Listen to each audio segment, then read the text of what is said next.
All right. So first of all, it is Wednesday night. It is 7 p.m., which makes this the Wednesday night conversation. And if this is your first time tuning in or first time catching this broadcast, my name is Mike Waters. I'm the owner of Phase One Sports right here in Las Vegas, Nevada. For the last 17 years, I've played a part in working with thousands of athletes, on a daily basis from a training perspective, mentor perspective, and everything else in between to help them get to the next level. So Wednesday night conversation, what that is for me, that gives me a chance to bring you guys a different guest, a special guest every single week, somebody that's going to drop a little bit of knowledge into you, a little bit of wisdom, and also we get to have a little bit of fun. So tonight's special guest, I'm going to bring him in right now. He's in the studio waiting for me to hit the button. I'm going to bring him in. We got DJ, which is Dan Jameson, trainer extraordinaire, works with a crazy amount of NFL players. And I'm going to say that, and then I'm going to let him take it, and we're going to have a little bit of fun. So let's get started. Welcome to Wednesday Night Conversation. DJ. Oh, man, thank you. Hey, thank you for having me, man. What's up, man? I really appreciate that. I really appreciate that intro and stuff. And you didn't put about how many followers I got. I appreciate Man, it. oh yeah, I was going to talk about that. What I was going to say is, the reason you have not seen him is because he has 975 followers. But don't worry. Hey, man, just need 25 more. I might get 1,000. Man, hey, let's get him to 1,000. Can we please get him to 1,000? Just over the next couple of days, please share it. If you're on Instagram, let me see, man. Let me just, because at the end of the day, we do need to make this happen sooner than later. So give them your IG page real quick, just so they have it. So while they're watching, Syndicate, we can go. Syndicate _SP at Syndicate Instagram. _ And then if SP. you want to see me, you want to see what I can do is syndicatesp.com. Got it. So now, before I get started, because I already know, man, you're not going to do it right. I already know you're not. If I say, tell them a little bit about you, you're going to give us this very shallow, I'm a trainer, I work with some athletes. It's going to be very here. I'm on the website. This is like my cheat sheet right here. So once again, if you do want to check out the website, it's syndicatesp.com. That's the website. So let's go through it. We got Devontae Booker.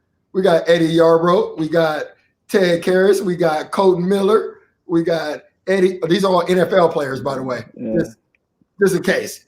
And the list just keeps going. Andre James, Matt Dickerson, Andrew Winger, Wyoming, right? Andrew? Yeah.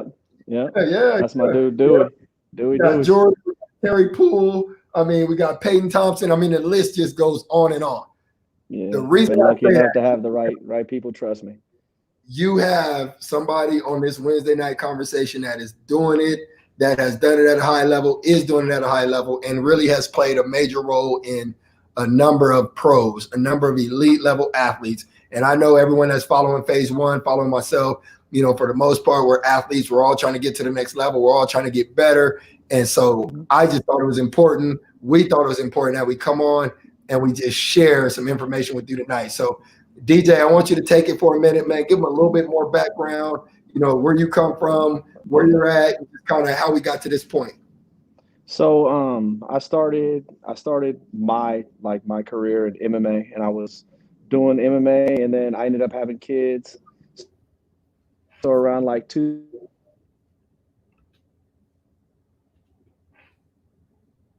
I lost your audio right now. Can you still hear me? Okay, I don't know if you guys lost this audio, but let me see here. All right, let me check. Nope. Yeah, so I lost your audio. You said you can still hear me pretty clear? Okay.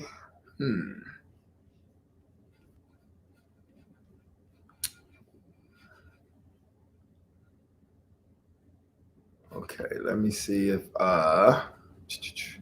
hold on real quick, DJ. Let me see if I can,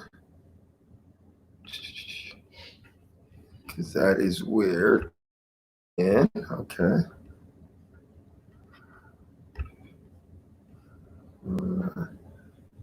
All right, let me see.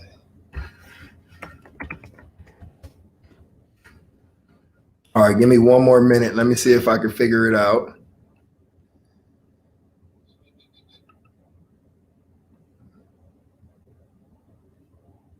Yeah, so right now we're definitely don't have any sound, so they just confirmed. All right, we'll give it a second, and if I need to, maybe I'll just try to reboot it again. Back. Okay, let me see.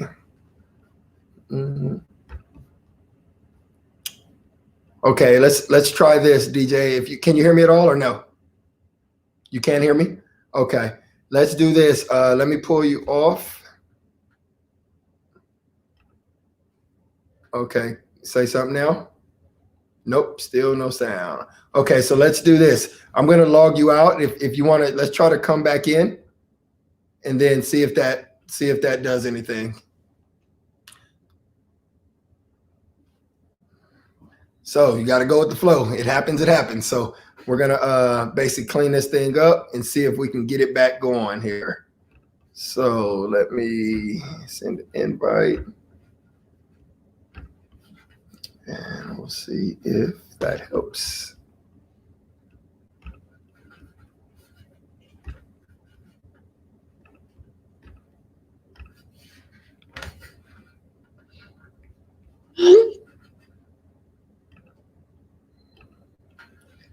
In the meantime, we'll give it a minute or so to see if we can get our sound back.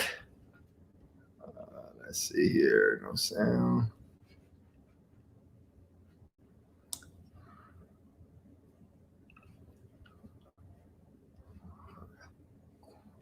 Question. Let me see if I can go in here and see.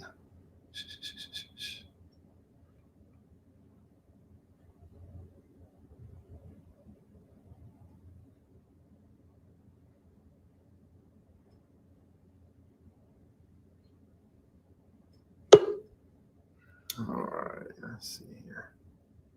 Hear me? All right, I got you back. You good? You got me? You got me now? Yeah, I got you now, man. I think we're back. We're good. Perfect. I think we got it, man.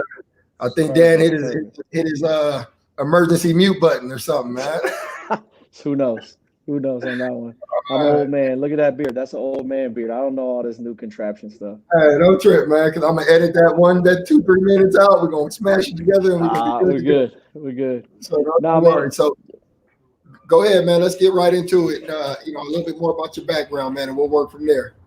So I was fighting in my early 20s. I was doing MMA and stuff. And what ended up happening was from there, I went into like just kind of cornering and coaching because I had just had my daughter, and MMA took so much of my life. Like you working out 6 hours a day, plus you're working. Yeah. I mean, that was back when you couldn't just do it all in one spot. You had a jiu-jitsu spot, a wrestling spot, a striking spot. So it was just all the way around. Yeah. And so what ended up happening was I left San Diego, went back up to Sacramento to live with my brother, and quit doing the fighting thing, cornering, ended up having a daughter. And then more and more kids were coming in and like football players. Yeah, and it was like and I just started to like see the athletes just coming in. I'm the kind of kid ever since I was little, I wanted to know why one kid looked one way and the other kid looked the other. But yet the one kid that didn't look as athletic was more athletic than the kid that was just shredded. Right. Yep. And I was just like, it always tripped me out. So what I did was what I always do was I wanted to know why. So I didn't just like read books. I found people that were experts in their field and I got their time. Like I went and got their time.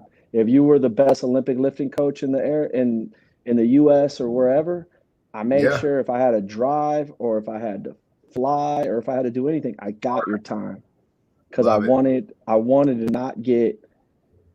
not get second hand, third hand, fourth hand, because you're always missing that little bit that could help you significantly in everything.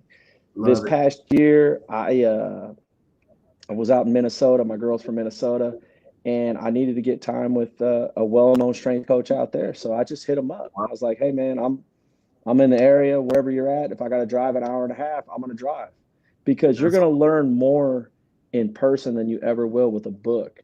And I feel like if you can get time, get it. To this day, I'm still like I'm learning stuff when I'm in the gym. I'm watching people. I'm learning things. But I also want to learn the whys. So a lot of guys will see something and they'll do it and they'll do it correctly, but they won't Mhm. know why, There you right? go. And why you have to do something, and then people wonder why there's so many kids with imbalances, or Mhm.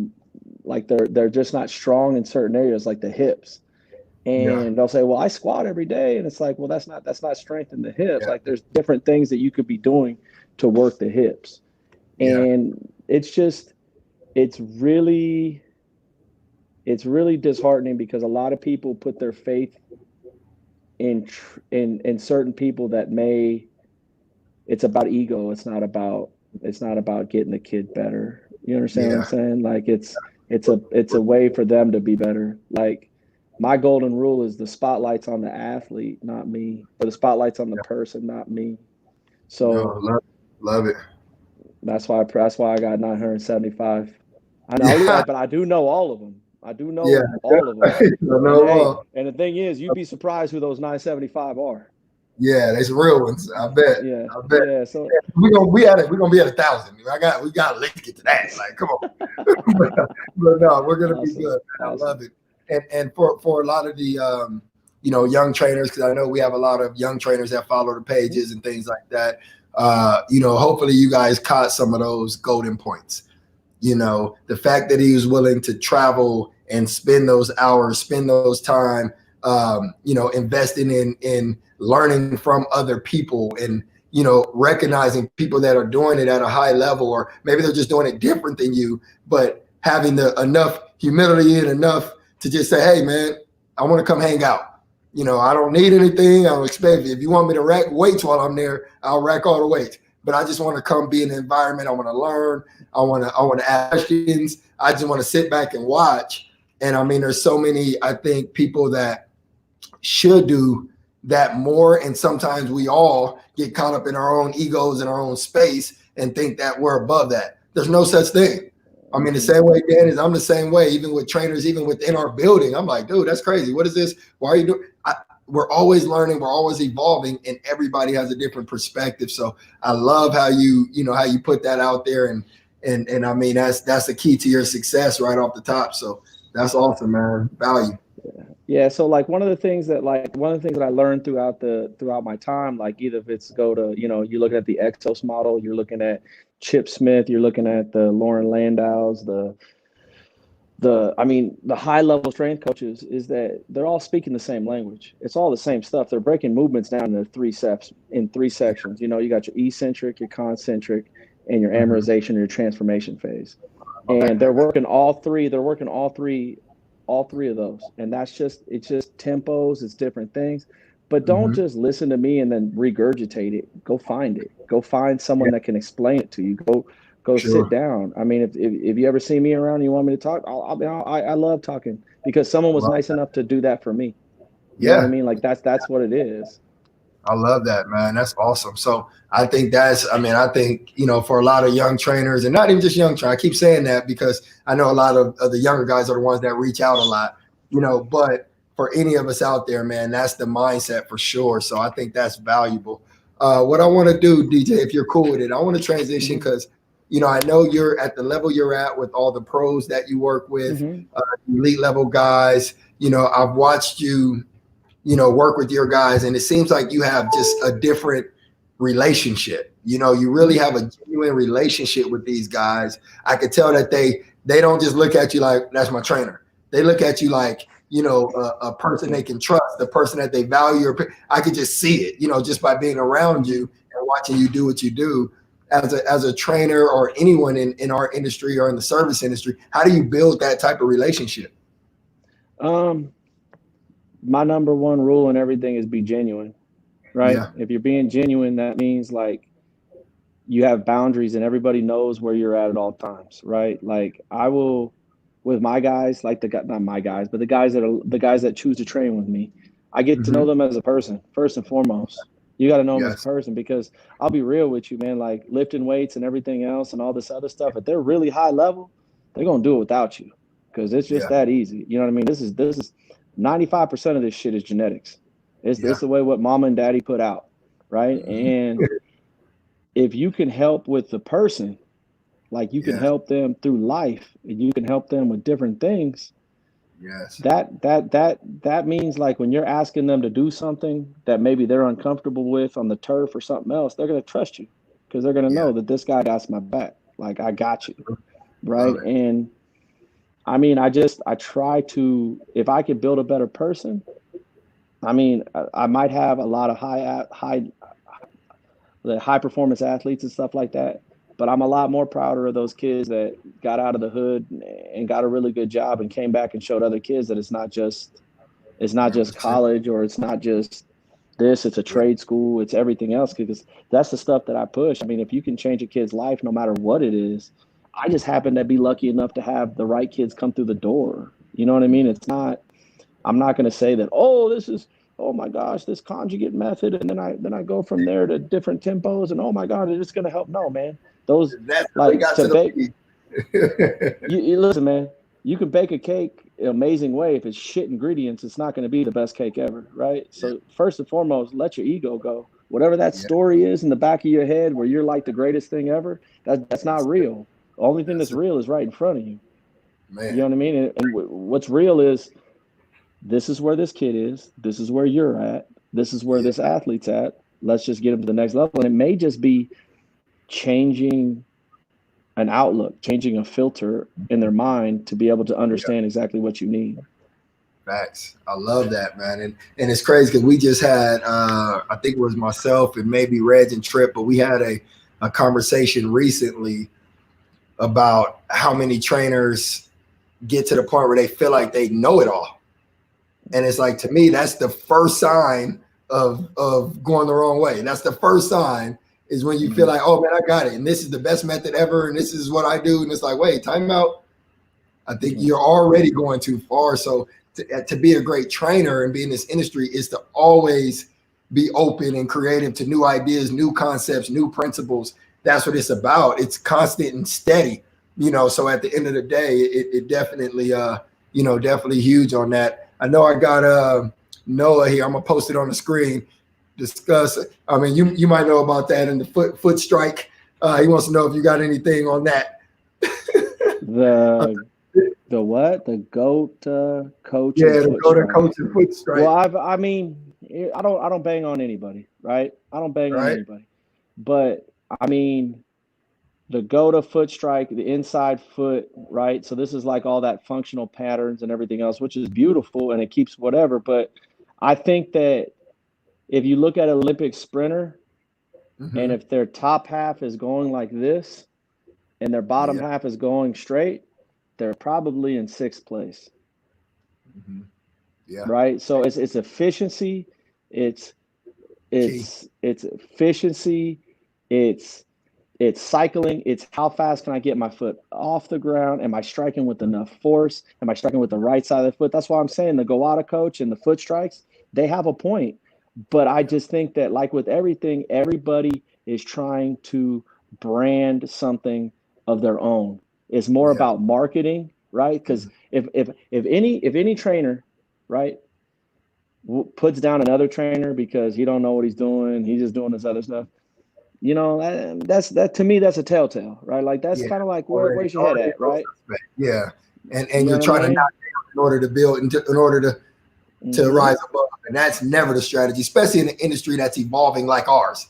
We're not in a one-dimensional industry to where this is the right way, this is the wrong way, everybody doing it right.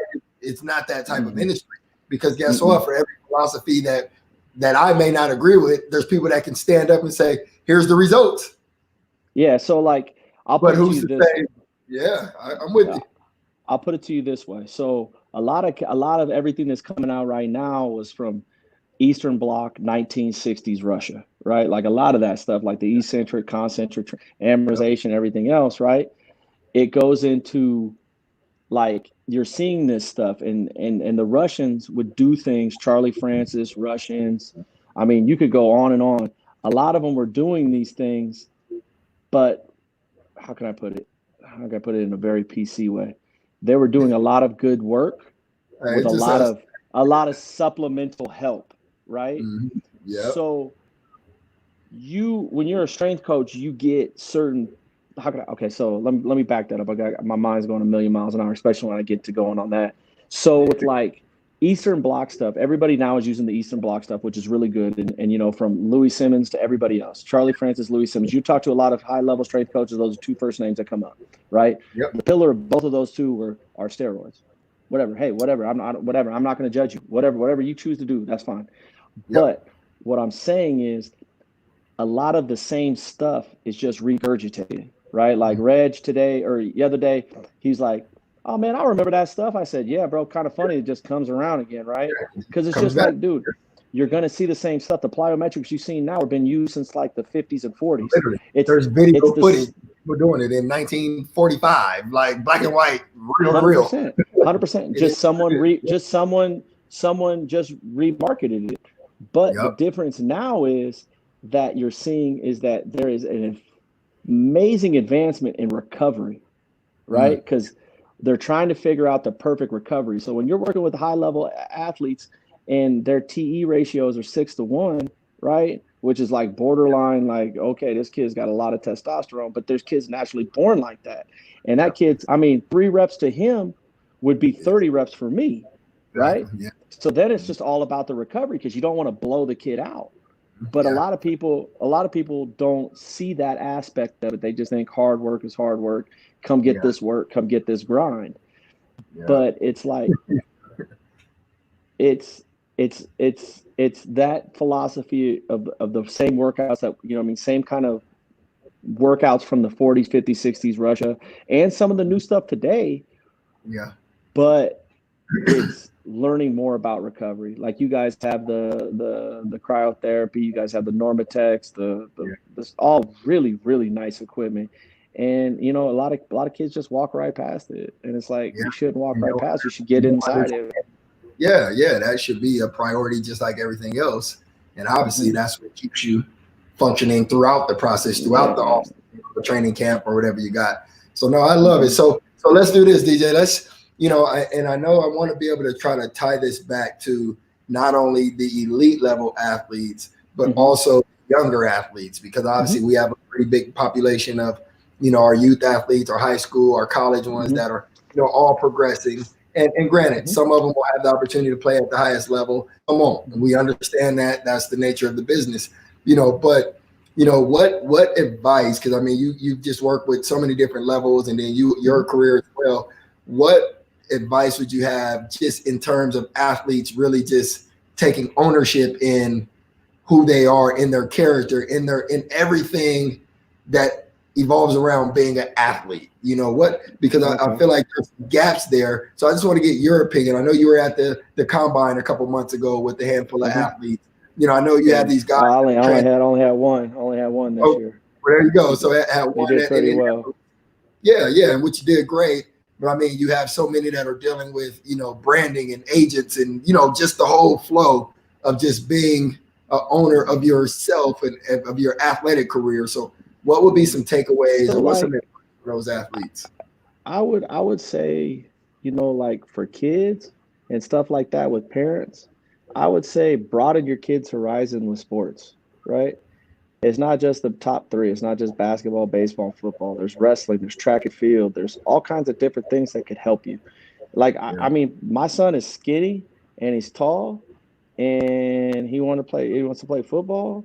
And I'm like, all right, but you gotta work hard for it. You gotta own this, right? Like you gotta own this. Or you're gonna be a cross-country runner. Like there's nothing wrong with that. I love it 100%. And to actually build that bond with him, I started running long distance just so I could, show him that, hey, it's okay. You know what I mean? Like it's not football, but hey, this is what it is.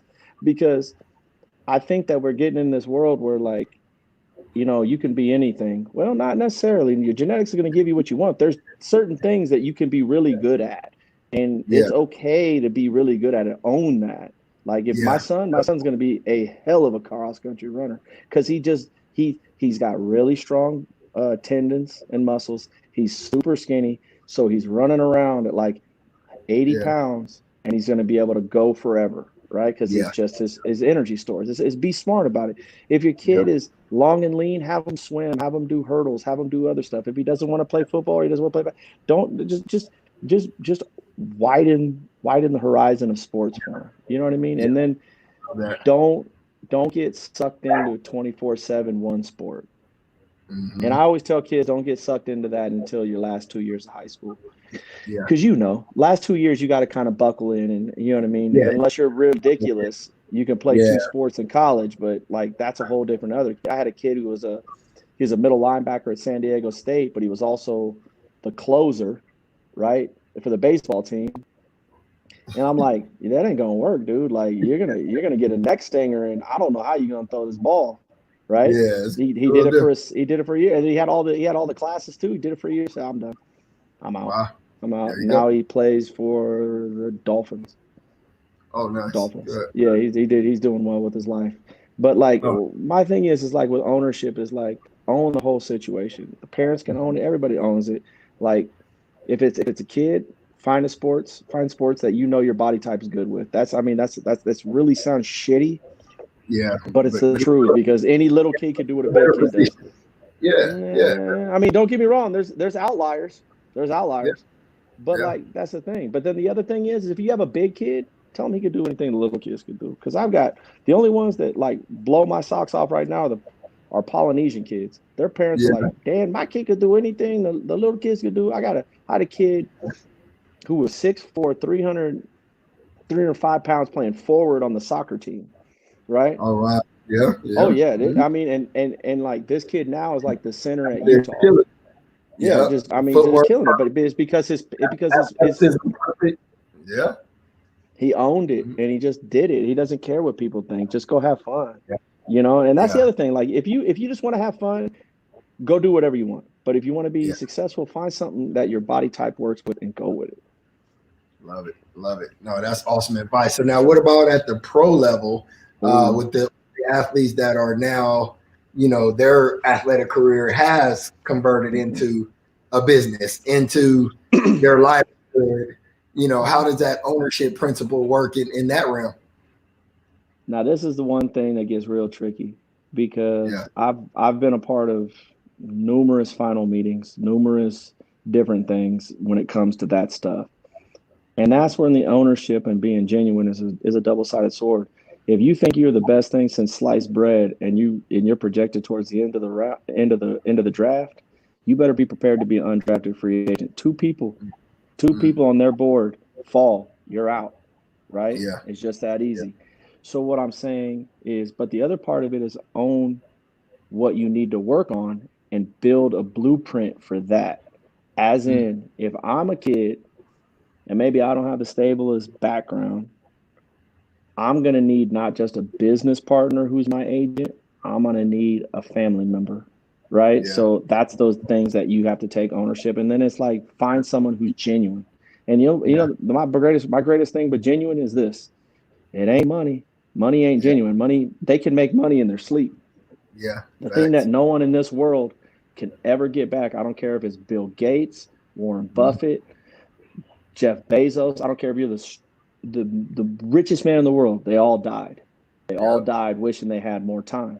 So if a guy gives you his time and he has good connections and everything else, and he's at like every game, I mean, come on, man. Come on, you ain't getting that time back. That time could be with his kids. That time could be anything else. So I always go when I do like because you usually do a final three. You always do a final three sit down. I always get a big company, a small company, and then the guy that gave me the most time. That gave you the time.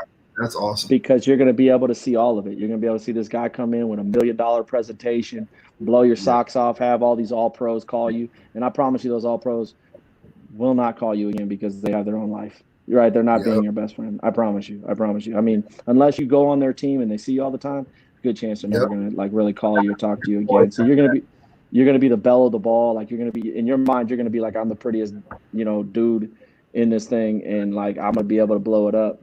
And then you take this middle run, and this middle run guy might be, hey, I'm a business partner, but I know about you. I know all these other things. And then you take this last guy who's the guy who's been around you, who knows like your mom's name, your dad's name, Like if you have really a kid, your kid's name. He has all this other stuff, right? And then you love you that. put it all together, and you might call them all back again and just talk to them again. You don't need to have just one final meeting. You don't need you have a certain amount of time that you can make this out. Take as much time as you need. Don't ever feel Love, like you're pressured into anything, because that's yeah, the thing. And the other thing yeah, is, if the man is giving you money, money never bought loyalty in my life. If he gave me money, he did everything else. I ain't gonna tell nobody, but I sure in the fuck ain't gonna, you know what I mean, go with him just yeah, because of it. I yeah. promise you that. Yeah, it can't be just that. It's got to be more than that. Mm, Yeah, no, it's got to. absolutely. And I don't want to hear about your top dudes. I don't want to hear about all the other things. I want to hear about Yeah, some tough situations. I want to hear about who's your last guy? How many people do you represent per, like how many people are you representing yourself? So if a guy yeah. has like 93, like when am I ever going to get time? You're like, oh, probably won't hear from you after today. Yeah, Or if you have 12, 15, 20, 25, 30, 35, 40, right? Am I ever going to really hear from you? yeah, Like try to keep yeah, the ratio within reason. And there's a lot of yeah, good guys out there, right? for And sure. it's just you don't. I feel that too many people go after the sparkle, like, hey, we're gonna get you Jim Joys, we're gonna get you these nice shoes, we're gonna get you all this stuff, but then Yeah, it becomes like, and then you go to the combine and you don't perform right, your mind's not right, your interviews suck, your pro day sucks, and you're like, did I make the right turn? Did I make the right yeah, call? yeah, And yeah. then I mean, if the biggest thing that an agent could give you is money, ugh, I You're think you're in right. a bad spot, because as soon as he's made his money, say he's made his money by year 2, you get cut year 4, he's You're already done. got 3 more draft classes right there, right? Is he really Done. gonna give a shit? You probably won't even. Yeah, you'll be guessing if he's even working still or not. Yeah, I used to hear from you all the time, dog. We used to go golfing. I don't hear shit. I mean, I hear that all the time. I hear that No, all the it, time by the biggest agencies, the little guys, all of them. I hear it all the time. Oh man, I used to know him, but then he got big head. And remember, they yeah. work for you. You don't work for them. The agent works for you. You're the boss. Yep. Yep. That's good. Oh, love it. Love it. So I love that, man. I think that's valuable, and not even just in this one realm, not even Hmm. just in the description that you gave, but in everything, man. When it comes to even selecting what teams to be a part of, even I mean, this even goes to even a business partner. I just see Yeah. Noah just chimed in on something business related. Looks like building a brick and mortar, having your own facility, that kind of thing. So I mean, in every relationship, it's all the same. You have to have those Hmm. kind of conversations and see who you're most comfortable with and who you can build with, who has your back, who's going to be there through the up and down, not just who can flash the most money and say, hey, you Hmm. want to pick me? Because we know that's only going to get you so far. So no, I love that, man. I think that was So the Noah asked, when should you go to brick and mortar? yeah. So he asked, let me see. Oh, he's just said Oh, discussion or discuss building your brick and mortar. Having my own facility is my goal. I'll let you can go ahead and kick that off. I'll close it out, and then we'll go a okay, couple yeah. more, Why don't you close and then that one we're out? out of here. Yeah. So the way I look at it, it goes like this: if you so understand, when you build a brick and mortar, there's more to it than just paying rent. Yeah, There's insurance. If you're doing it right, there's insurance and taxes and cleaning supplies and exercise equipment and doing all these other things. yeah, I always tell people that if you can make a living, and everybody, like, you can make a living at a park, or you can make a living in a gym, or you can make a living as a personal trainer. A lot of these guys, they become personal trainers and they work underneath people and they start rolling, and they think it's the easiest thing in the world. And man, this guy's making all the yeah. money, Do this. and they go out on their own and they get hit in the face. My Yeah, thing is do not go brick and mortar. And I mean, this is the one rule I've told everybody. Can you clear $5,000 a month and live on the rest? And they go, no. And I said, then it's probably not time for a brick and yeah. mortar. All the time. Yep. Facts. Yep. And I'll say, just to add on to that, if that's your goal and you decide that, and you're a trainer, you're a real performance kind of trainer, understand that over time, that training is going to keep dropping because your focus has to change. I have yet to see a successful gym owner that's also a consistent high level trainer because it's only so much time in the day. And I'll be the front. My team knows I'm up front. Then my team knows I was a way better trainer 5, 6, 7, 8, 9, 10 years ago. Yes, I know how to communicate. Yes, I know how to train. Yes, I got all that. Yes, result. That's fine. But the amount of time that I have to invest in the business, in payroll, in lease agreements, in toilet paper, paper towels, cleaning, front desk, employees, negotiate. I mean, bringing in other staff, because if you own a brick and mortar, fixing equipment. Man, equipment. I mean, right now we just talked about wood weighs down. I mean, at the end of the day, everything, you have to be really prepared to focus and be a business owner, not just a trainer that says, I want to open a brick and mortar. If you're really a trainer and that's your thing, that's your passion, that's what you love to do and you want to do it for a long time, I would advise against it and just find a location somewhere that you can execute and be great at. But if you're a business person and you always want to be an entrepreneur, understand that you're going to have to invest a high level of time and energy to have a successful brick and mortar gym. And if you look at it, if you don't believe me, check the numbers. How many come up and disappear? You know how much equipment in our gym that I bought from other gyms that have went out of business? Every couple of years, it pops up, and in 2 years, I get a call, I get a text. Hey, man, if you want to come look at this equipment, I'm letting it go for pennies on the dollar. And I'm like, yeah, let me see what you got, because I have a budget. So it helps me because I can't afford to buy everything I want. So that's just shows you the pros and cons on both sides. So I think that's a valuable 100%. I mean, you could do the like maybe you could talk about the digital content. I'm terrible at all that stuff. I'm sorry, but you do really well. I see you do really well with that.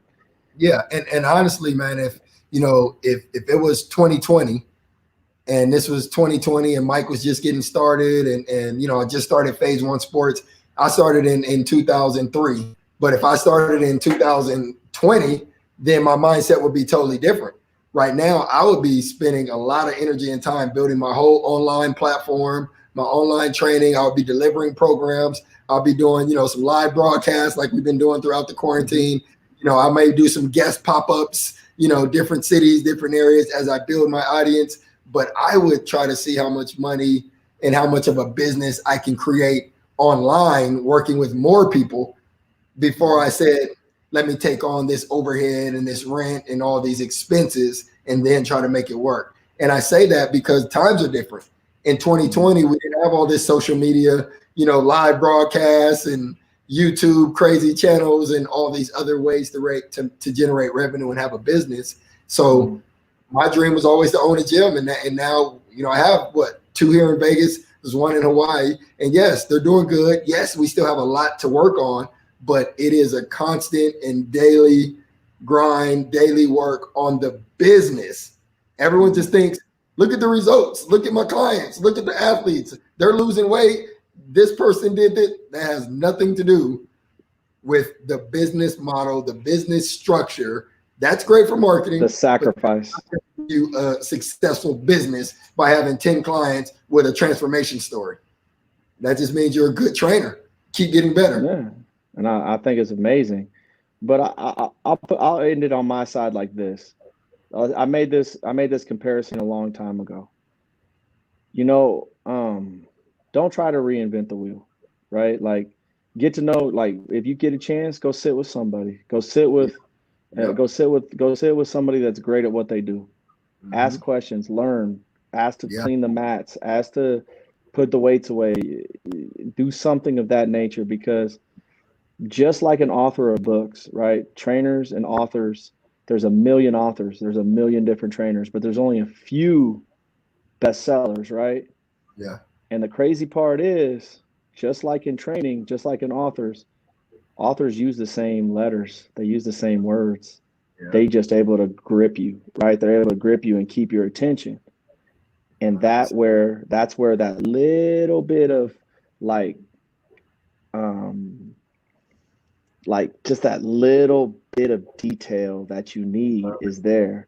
So it's like when you get a chance, spend some time. Look, if you're ready to buy all these equipment and everything else, you could be a 5-star kitchen and be a fry chef, and it still will put out shit, right? Because there's a lot of really good 5-star chefs out of taco trucks that are killing it. Yeah. So what I'm saying is, trainers are like authors, bro. There's a million of us. There's only a few bestsellers. We all use the same shit. We all use, you know what I mean? We all use squats and everything's and different variations of stuff. There is no easy way, right? There is nothing like that. It's just take time to get the knowledge before you buy the shit, buy the equipment. Get the knowledge. Because all of this, I mean, you could do a lot with a band, and it's all up here. Spend some time up here, leave the equipment alone, and you can go from there. Love it. Love it, man. Hey, I'm going to tell y'all what. If you don't have no takeaways, because I do, if you don't have no takeaways from the last 30, 40 minutes, then I would just say stop it, rewind it, start it over, and watch it again or listen to it again, because there's been some information that has been dropped. I'll give you my little quick abbreviated memory recap, but I know in the beginning when you talked about how you went out and you reached out to trainers and strength coaches that are doing it at a high level and said, hey, could I just come hang out? Could I come meet you? Could I come shadow? Could I come watch? Could I come sweep? What do you want me to do? I think that's a great takeaway for a lot of us in every area of our life, not just this one dimension of training, but in anything you're trying to accomplish. I don't care what you want to be a physical therapist. Cool. But the best physical therapist in your area. Can I come hang out? You know, can I intern? Whatever you want to call it. I think that's huge. Next one, I think was great on just the ownership from the youth perspective and for the parents. Parents understanding that, yes, you should look at don't limit your kid. Don't just decide that you want them to play football or basketball and we're just going to go. Let them try some different things. Give them a little bit of variety. Look at the genetics. Look at how they flow. Look at what you think they could be great at. And give them the opportunity to do that. And I think that was a great takeaway. And then, of course, for the pros, how to connect with the right people. I think that's in every area of our life. I love that concept you said about having the big one and then kind of the middle and then the one that just gave you the time, because there's so much value in that time. I mean, there's value in every category, but there's a lot of value in the person that's willing to invest time with no expectation and no return. And I think that speaks a lot of volume, man. So I'm gonna tell you, man, I got my takeaways. So I've been blessed. I got it, so go ahead and close us out for tonight, man. And also let them know again where they can find you. Give it to them and I'll type it on the screen, man. And let's go ahead and close it out. SyndicateSP.com is where you can find me. Syndicate_SP on Instagram. I mean, if you have a question, anything, I got time. I'll end up, I'm old. I got time to answer this stuff. I'm serious. There is no stupid questions. Just like, it is what it is, man. I mean, if a guy like me can get to where I'm at, believe me when I'm telling you, a lot of you guys can too. It takes hard work. You know what I mean? It takes hard work. It takes sacrifice. It takes ownership. So yeah, for sure. I appreciate you having me here, man. No doubt, man. And with the couple questions that we got, here's what I'm thinking we need to do very soon, man. We need to do a nice little round table. We'll get maybe you and Reg. I think you, Reg, and Trip. Yeah. One of those combos. And I think people will love it, man, because I think it'll be a training extravaganza. There'll be so many philosophies. I'll be like a narrator. I'll just pull up Louis Simmons' video. We'll just throw them on. We'll just have fun, man. But I think it will be a great conversation, man, because, you guys, you included, the team there, you guys are just so good at what you do, man. And you can just see the level and the passion and the years that have been invested. And so I want to thank you for coming on, for being a guest tonight, man. I know they enjoyed it. If you guys have not subscribed already, make sure you subscribe to the YouTube page if you're there. If you're on Facebook, like it. On IG, we're bringing it right back to you. I have Dan's IG on the screen, so you can check that out. And then also, on Apple iTunes, The Winner's Mindset with Mike Waters. That is our podcast. I'm going to pull this audio, drop it into the podcast, and that way you guys can just throw your earphones on, listen to it, play it back. So share it with somebody that needs to hear it, man. And thanks you guys for tuning in. Dan, I'll see you real soon, my man. I appreciate you. Man. Thanks a lot, bro. I appreciate you. You guys have a good one.